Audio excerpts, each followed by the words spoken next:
Question number हमारे पास में 3 आया है, उसमें केवल 2 ही क्वेश्चन दी हुई हैं। अब दोनों को देखना है, एक में प्लस यानी कि 5x और दूसरे में माइनस का 5x। सॉल्व करते हैं सेम। चलिए शुरू करते हैं।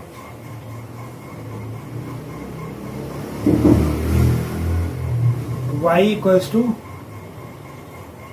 5x इक्वेशन 1 और y इक्वल्स टू माइनस का 5x इक्वेशन 2। y लिखेंगे फ्रॉम इक्वेशन 1। जब हम फ्रॉम इक्वेशन 1 करेंगे तो y इक्वल्स टू ये 5x। अब बॉक्स बनाएंगे।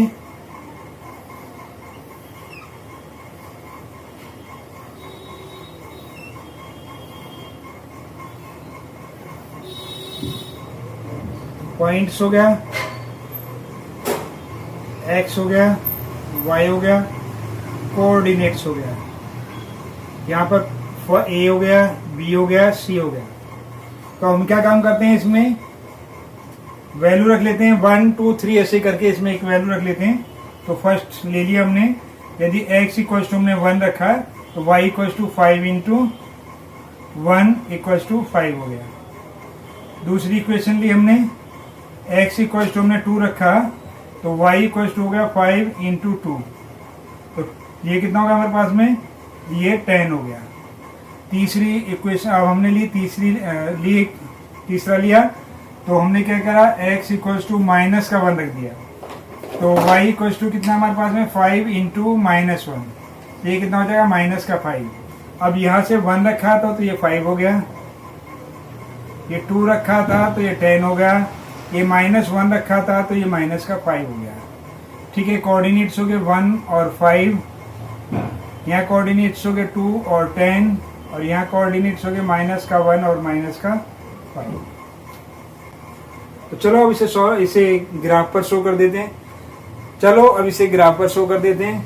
तो पहला पॉइंट है हमारे पास में 1 और 5, x पर 1 और y पर 5, ये वाला पॉइंट आया। ये दूसरा कितना है हमारे पास में 2 और 10, x पर 2 और y पर 10। माइनस 1 और माइनस 5, माइनस 1 ये हो गया और माइनस का 5 यहाँ हो गया। अब लाइन ड्रॉ कर देते हैं यहाँ पर।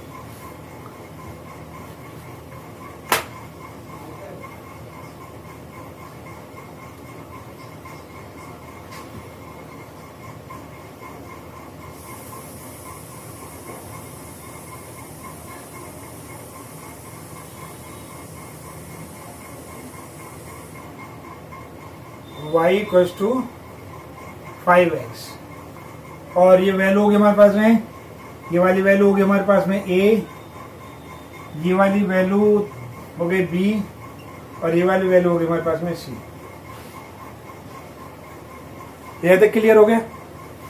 अब चलिए अब चलते हैं इक्वेशन नंबर 2 पर। अब इक्वेशन नंबर 2 को सॉल्व करते हैं इसी में।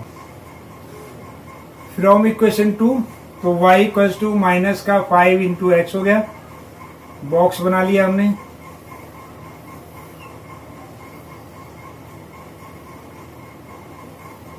यानी ये बीच बीच के पॉइंट हम ले रहे हैं। पहले सब बड़े वाले का बीच के मिडिल पॉइंट लिए, तो ये बन गया हमारे पास में। ये पॉइंट्स के लिए हैं और ये x और ये y के लिए हैं, ये कोऑर्डिनेट्स के लिए हमारे पास में। ठीक है, और ये दूसरी है तो ये k L और M। ठीक है, अब हमने क्या काम किया, फर्स्ट क्वेश्चन किया, x इक्वल्स टू 1 वैल्यू इसमें प्लेस कर दी। तो y इक्वल्स टू कितना होगा हमारे पास में, माइनस का 5 इंटू 1 इक्वल्स टू माइनस 5। दूसरे में क्या किया हमने, x इक्वल्स टू 2 प्लेस कर दिया। तो ये कितना हो जाएगा, y इक्वल्स टू माइनस का 5 इंटू 2 यानी कि माइनस का 10। थर्ड में क्या किया हमने, माइनस का रखेंगे तो माइनस का 15 हमारा ये छोटा पड़ जाएगा, तो हम इसे माइनस की जगह प्लस का 1 रख लेते हैं। ठीक है, ये हम माइनस का 1 रख लेते हैं। तो y इक्वल्स टू कितना है, माइनस का 5 इंटू माइनस का 1 हो गया, ये प्लस का 5 हो गया। तो अब हमारे पास में वैल्यू आई, ये अगर हमने 1 रखा तो ये माइनस का 5 आ गया, और ये हमने 2 रखा तो ये माइनस का 10 आ गया, और ये हमने माइनस का 1 रखा तो ये 5 आ गया। अब बस इसे प्लॉट कर देना है। हाँ, यहाँ पर 1 और -5, यहाँ पे 2 और -10 और यहाँ पे -1 और 5। तो पहली वैल्यू हमने के के लिए -1 और 5 लिख लिया हमने यहाँ पर। तो माइनस का 1 ये हमारे पास में और माइनस के 1 पर 5 प्लस का है तो वो यहाँ पर आएगा। दूसरा 2 और माइनस का 10, x पर 2 लिया हमने, नहीं ये वाला तो नहीं आएगा। ये हमने क्या काम करना है, x पर 1 काउंट करना है, ये काउंट किया और इसमें माइनस का 5 यानी नीचे आएगा माइनस का 5। x पर 2 लिया हमने तो वो 10 पर जाएगा, ये हमारे पास में यह आएगा। और जब हमने -1 लिया तो -1 लिया तो हमारे पास में 5 आएगा, ये आएगा। तो इस तरीके से हमारी ये लाइन बनी।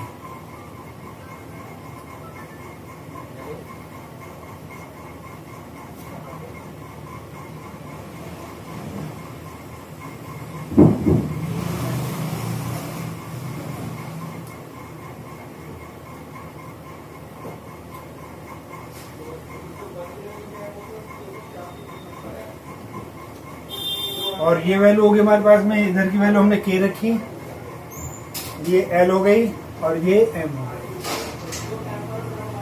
तो इस तरीके से हमारा ये ग्राफ बन करके तैयार हो गया। तो ये चीज क्लियर हो गई, समझ में आ रही है। चलिए आगे बढ़ते हैं नेक्स्ट क्वेश्चन।